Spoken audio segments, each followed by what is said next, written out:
Good morning, crew. Happy Thursday, my favorite day, Q&A day, and I've got 5 questions. So let's get into it. First one being, I know this depends on the person and their goals, but what is an appropriate amount of training to prepare for a run? I was thinking of running on my non-workout days, but I don't know if this allows for proper recovery. So there's so many factors that come into play with this. It depends on your fitness level. It depends how well you recover. It depends on the distance of the run. It depends on how long you have to train for said run. So of course I will reach out to this specific person to come up with a concrete plan. But like I said, there's so many factors, and if you have a race to prepare for, that means your training altogether is going to be different. So if you've been training 4 days a week, strength training, for example, you're going to have to decrease the amount of strength training in order to prepare for your run, because recovery is incredibly important. And then comes, your age. Like I said earlier, how well do you recover? The last thing I want happening is obviously you developing an injury, you're pushing too hard, you see your performance go down. So that's why checking in with me, completing your check-ins, those non-scale factors. How's your sleep? How's your strength? Are you cranky? Is your mood in the dumps? Those are all very important factors and will let me know if you are progressing or not progressing. So don't be afraid to decrease the amount that you are strength training during your whatever couch to 5K or couch to 10K or whatever running program you are doing, in order to give yourself ample recovery time, because that's going to be one of the biggest factors in you being prepared and able to obviously see yourself get stronger and develop more endurance so that you do really well on your run. All right, next question. Are limes as beneficial as lemons in power water? And I had to pull out my big binder from a course I did years ago, because I remember one of my mentors talking about it. And yes, there is a difference. Lemon juice can help clear bacteria in the mouth and bowels to reduce gas, indigestion, and constipation. Limes help with glucose absorption, purging toxins, protecting the liver, and can loosen and disperse fat cells to be used as fuel. So, both good. Kind of sounds like lime is a little superior in this information that I just shared, but they're both very beneficial. Personally, I use both. So you can go ahead and use both, or one or the other, completely up to you. They're both very beneficial in their own respective ways. All right, next, any suggestions on a workout schedule? How many yoga and weight training sessions should I be fitting in per week? Again, this is very individual, depending on your goals, depending on your lifestyle, depending on what you can be consistent with. This is the whole beauty of everything here. This is a lifestyle. I don't want you jumping in with both feet, completely exhausting yourself, committing to 3 sessions of strength workouts, 3 yoga sessions, walking, minimum 7,000 steps a day, only for you to wear yourself thin and it not be something that you can continue for months and years. Of course, things are going to maneuver and adapt and change as you go through different phases in your life, and depending on your goals. If you have a short amount of time that you want to reach something, you have to set boundaries and you may have to work a little bit harder. Now, what I personally do works for me. I feel really good. I've got great recovery, is that I do So Monday is upper body strength, and I always do mobility. So at least 15 minutes of mobility. Tuesdays, I do a hot yoga class. It's 60 minutes. The first 30 is a flow, and then the next 30 are just like restorative. It's just stretching. Wednesdays is leg day with mobility. Thursdays, off. Active recovery, I always get my steps in. I get 2, if not 3 walks in a day. Morning walks are my longest one. For lunch, I usually go around the block. It's 10 minutes. And then I either go after work or after dinner. That depends, for anywhere from 15 to 30 minutes. Morning walks are usually about 30 to 45. Fridays, it depends. Sometimes it will be yoga. Sometimes it will be strength. It's vice versa. So Friday or Saturday, if I don't do one, I do the other.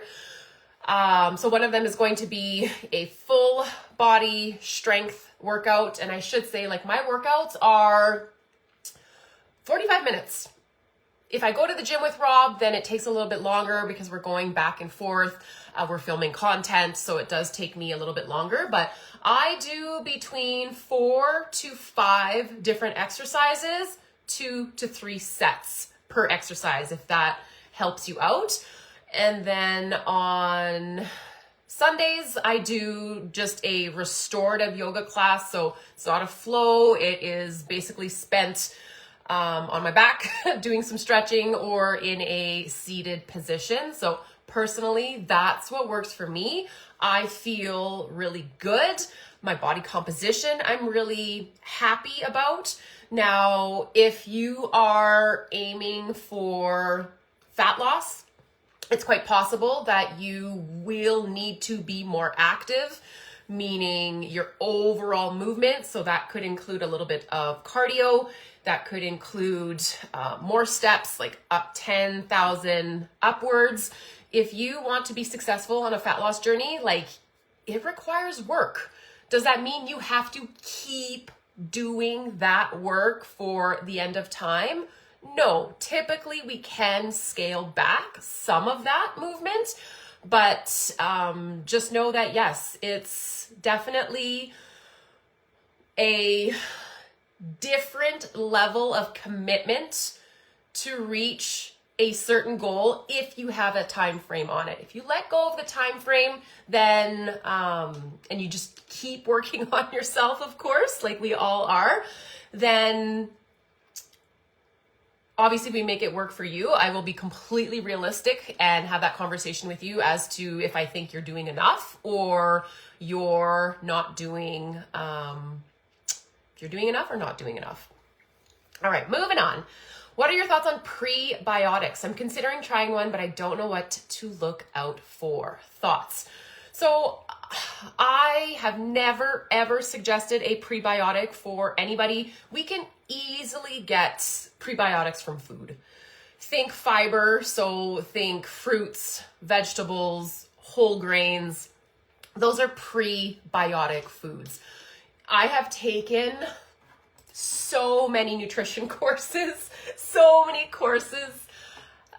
throughout my years, starting in university, of course. That was quite a while ago now.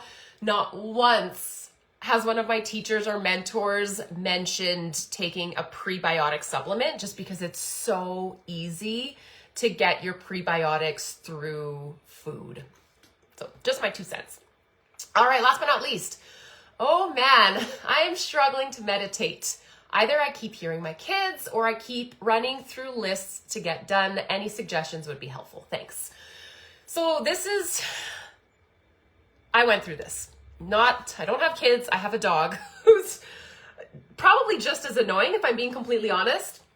I typically lay on my office floor or in the living room, and she is like there licking my face, bringing me toys, so on and so forth.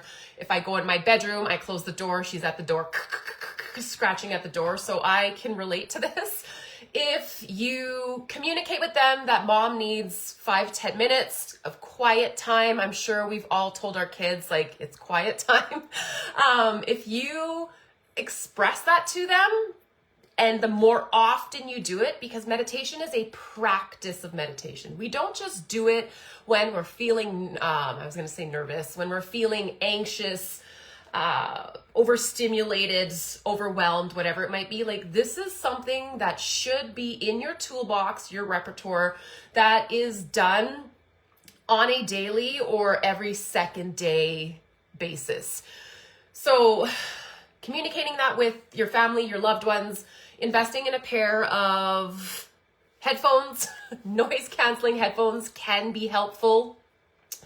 Guided meditations are fantastic because it then gives you something to focus on.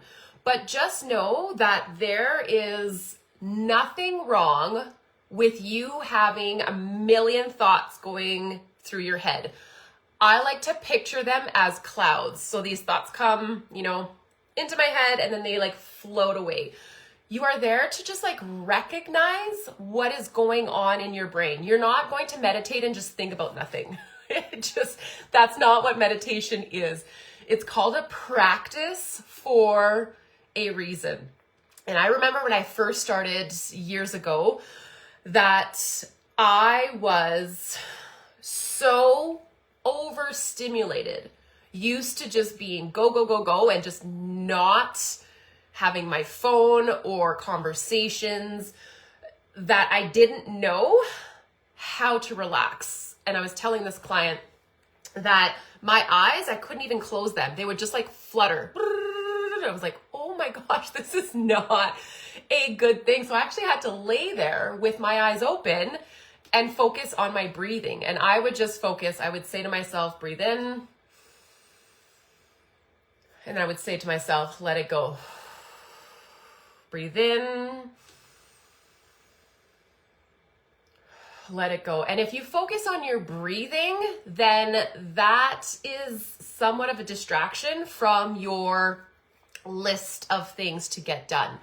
If you are going to meditate, what I would suggest is before you meditate, write your list out. Have a little journal. Clear your mind. I'm telling you, ladies, if you get your thoughts, your to-dos, your get-to-dos out of your head onto paper, then that is just one less thing that you're having to like remember.